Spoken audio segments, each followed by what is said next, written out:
Hello everybody, welcome to my channel. My name is Nick Singleton, and today I'm going to be doing a rig rundown. Now, this video is also going to serve as a part 1 to my complete MIDI pedalboard series. This is a series where I'm going to go in depth with how to set up a pedalboard that is primarily controlled by a MIDI controller. Alright, so first off I wanted to go over my guitars. So I actually have this one, which is my main one.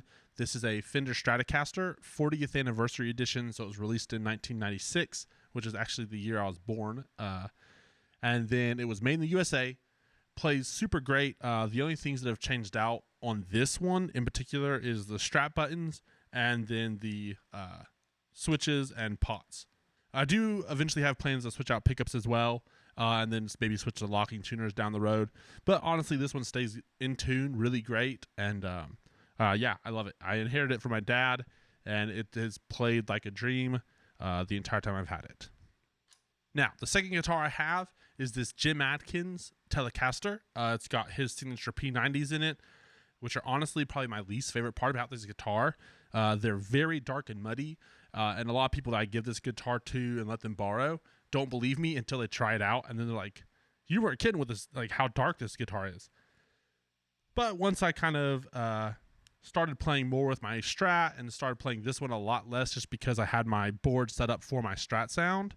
I really just had this one just kind of sitting in the closet, not messing with it much until I started listening to Ariel Posen. And if you watch any of his videos, if you listen to his music, you know that he plays baritone a lot, and he plays a short scale baritone. It's his custom mule guitar. That's I believe it's a hollow body, or it's a steel hollow body type guitar. So I was like, you know what? Let me pull out my Telecaster. Let me toss some 13s on it. And let me see if I can get this like baritone tone out of this short scale guitar. This one is a semi-hollow as well, which I think just really adds to that tone.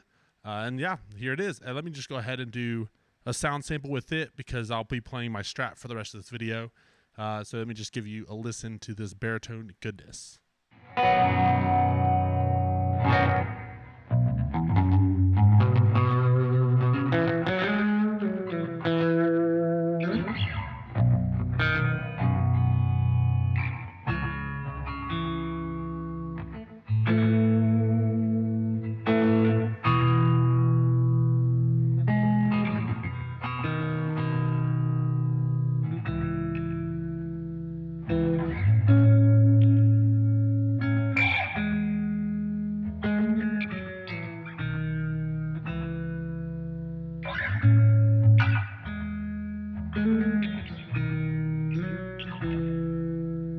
So let's just start off with the signal chain that I'm currently running. So my guitar goes into the Jackson Audio Bloom, Optimist, and Asabi. That goes to then into my Dunlop volume pedal, up to the Jackson Audio Prism, GFI Synesthesia, stereo out of that into my Alexander pedals, Rewind, and Space Force. Out of that, it goes into my Universal Audio Dream, and then lastly into my Temple Audio's DI Pro Mod. And of course, that's all being controlled by the Morningstar MC8, which is the entire reason I'm doing this series. So quickly, I just want to do a quick clean tone. So this is the tone that I'm always just default to, and that is the Bloom on compressor. So always stays on. The Prism preamp is always on as well, and then into my Universal Audio Dream.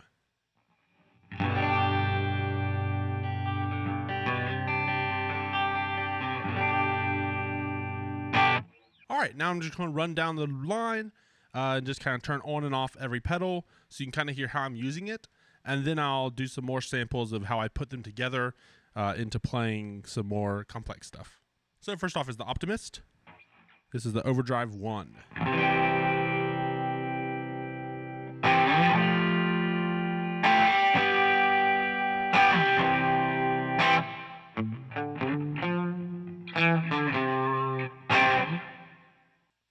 Overdrive 2.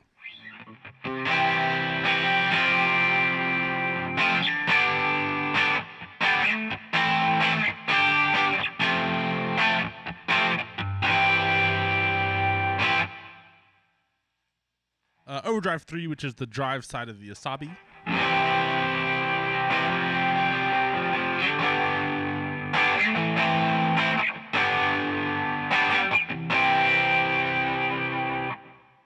And then lastly, the Asabi distortion.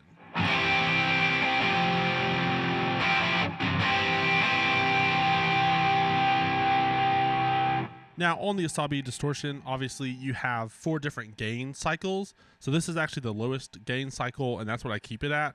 But if I ever need to, I can just kind of continue up. So I'll just...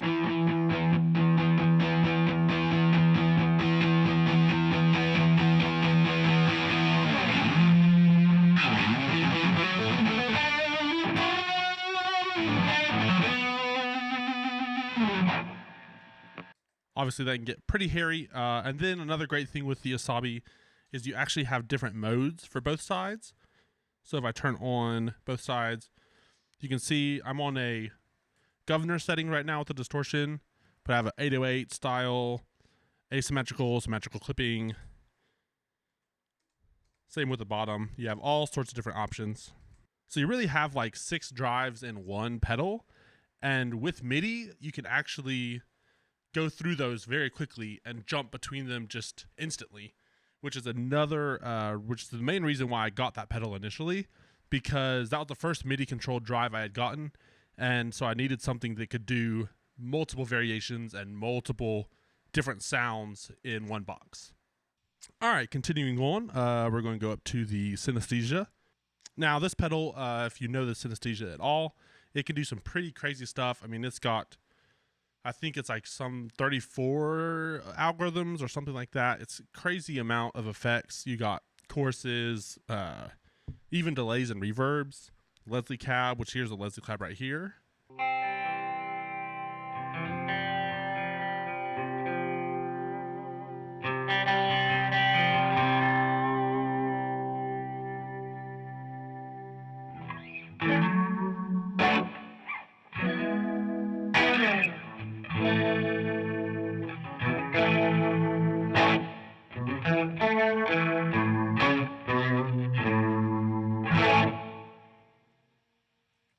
You got choruses.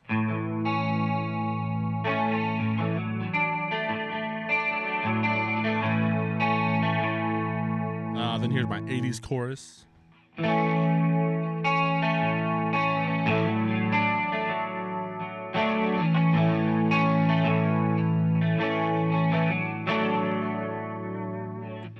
I got this great Dimension C and octave thing going on.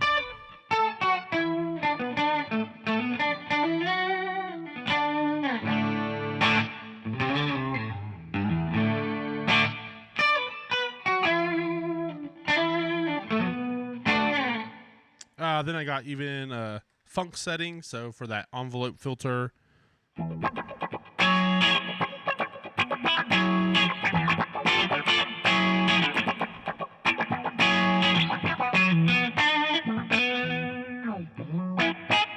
Super fun. Then I got some crazier stuff like this damage sound.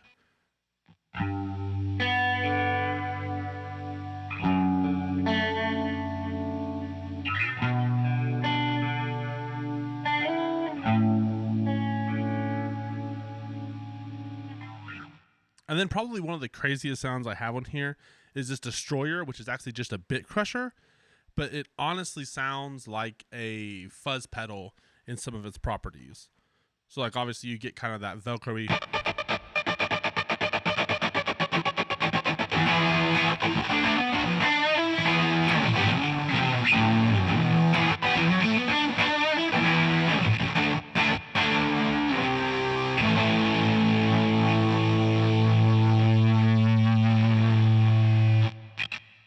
So super, super crazy that you can get this sound out of the modulation pedal. All right, up next is the rewind.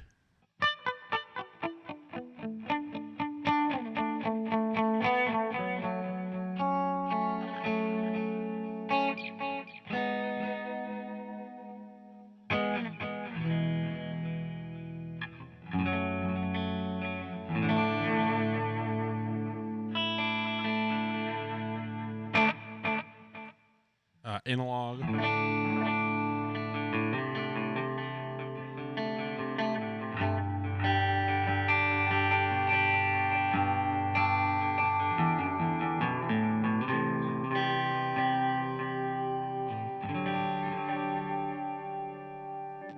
nice tape effect.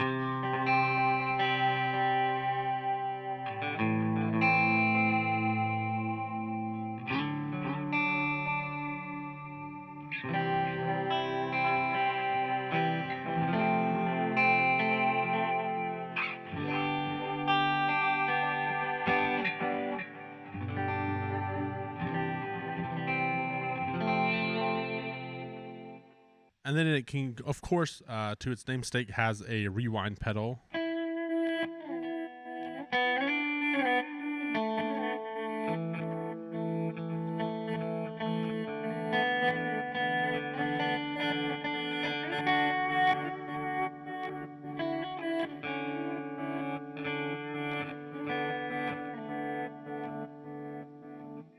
It's also got a great ping pong effect.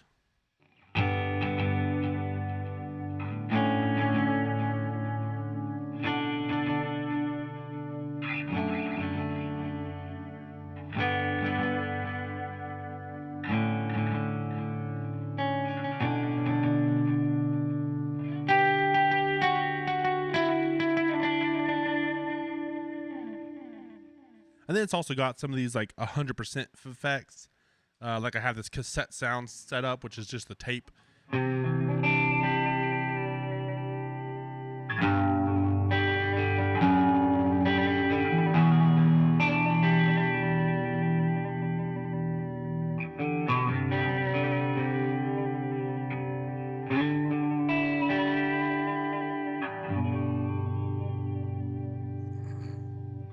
As well as this computer sound.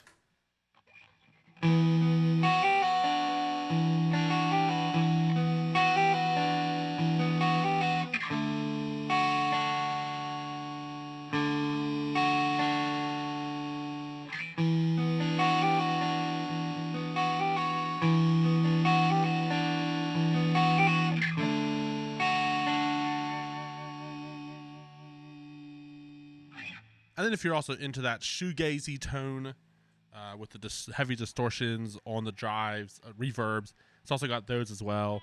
I don't use it as much as I'm sure some people probably do, but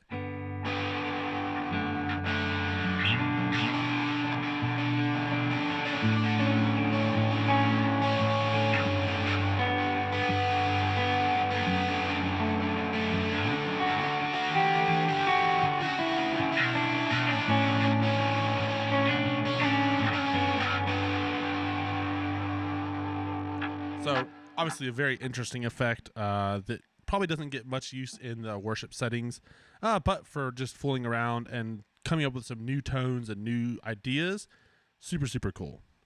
All right, and lastly, on to the Space Force. So as I said earlier, this is just a room effect that I've had.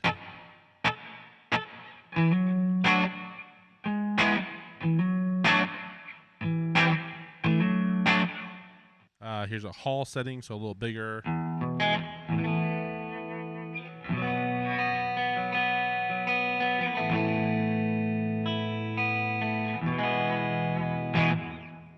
And then one of the cool things that the Rewind and Space Force has is this ramp feature. So like I can go from this nice hall sound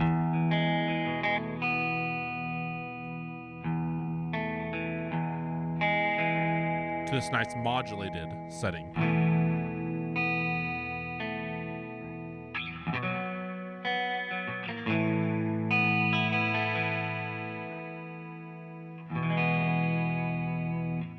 I got set pretty subtle on that one, but there's just some crazy cool things you can do with that ramp effect to just go back and forth between some sounds very, very smoothly. Up next, here's the plate sound.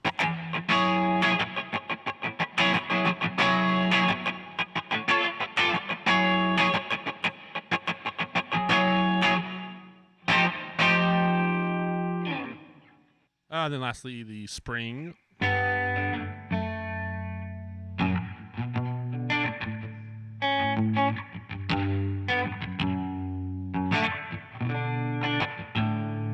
And the spring also has a nice tremolo built in.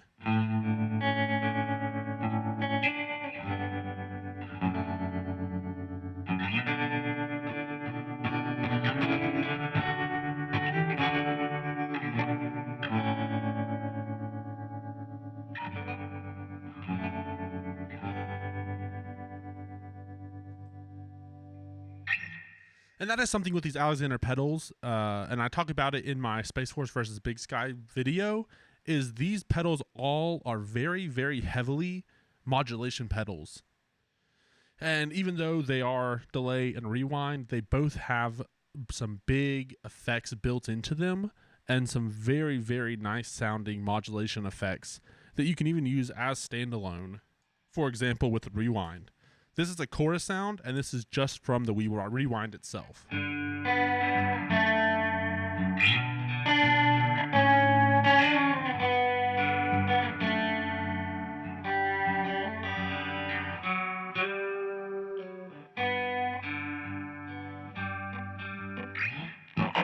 Super, super crazy that you can get this effect out of delay pedal and reverb pedal, and just the amount of stuff they have is super cool. If you want to see more of the Space Force in depth, I did make a video with the Big Sky and the Space Force kind of shooting out different sounds they had, pointing out similarities, pointing out differences, and all sorts of different stuff. We'll kind of end here with this shimmer sound I have.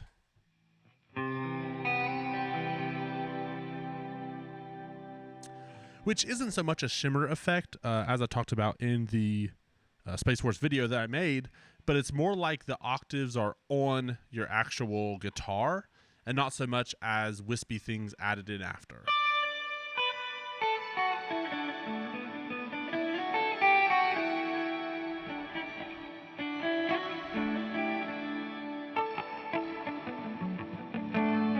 Which I think is just a super cool effect. You don't really hear this effect on many reverb pedals. Normally it's that shimmer where you play your note cleanly and then you hear all the wispy stuff go off into the ethos.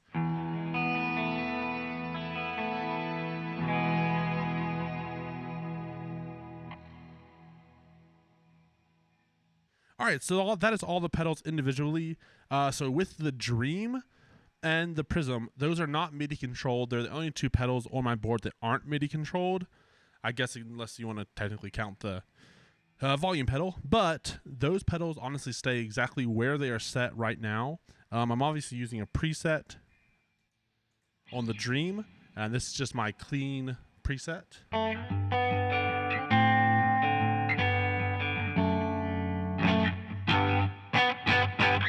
And I always like to have a little bit of hair, but most of that hair is actually coming from the Prism. So if I turn that off real quick.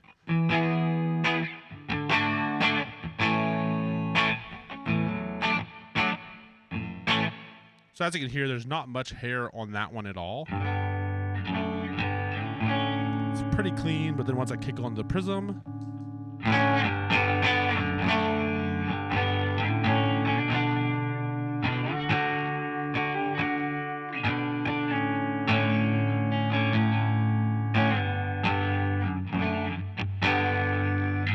obviously get that little touch of hair, and that's just where I like my clean tone to sit.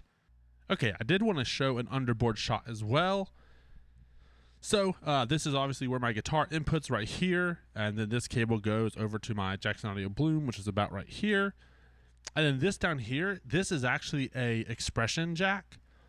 So I have it plugged into my MC8, and I can plug an expression pedal into that jack right there, just as an external pedal to sit on the side. So I can then control my tremolos, my wah pedal, all sorts of stuff with the MC8. It is a super cool effect. I didn't actually have the pedal with me today, so I did not feature that, but that's what that's for there.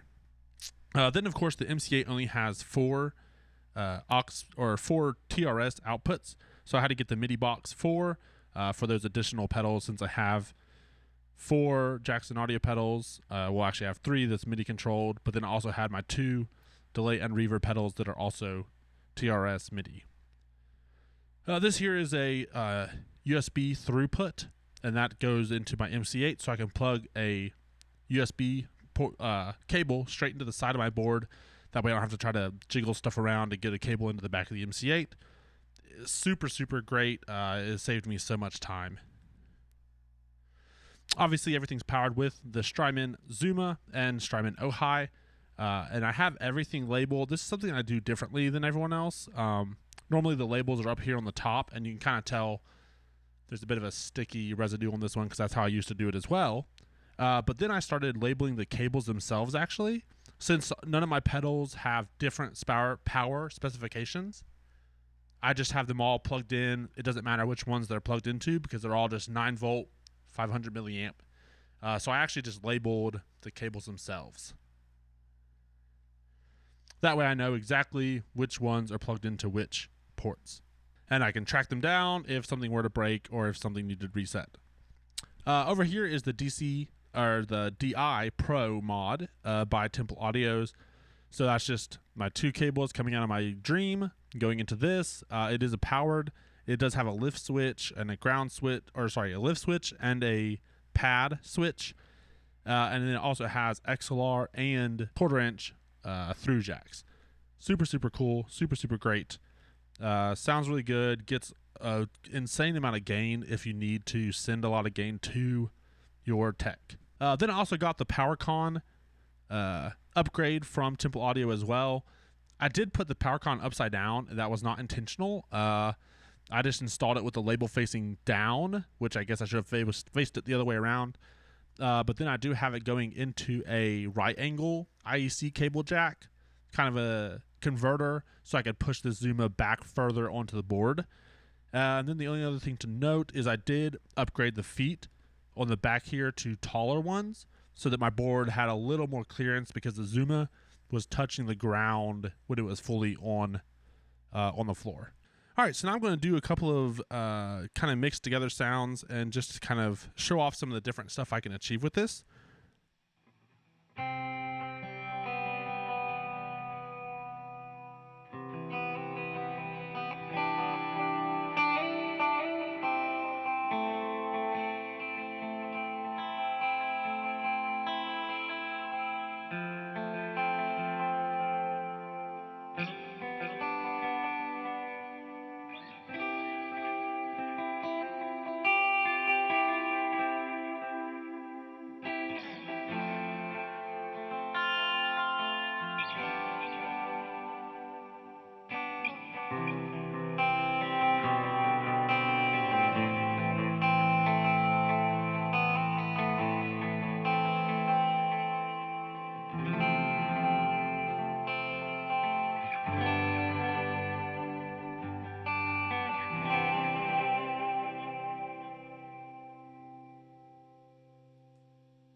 So that was just some of the tones that I normally do, just my go-to worship tones for those slower songs.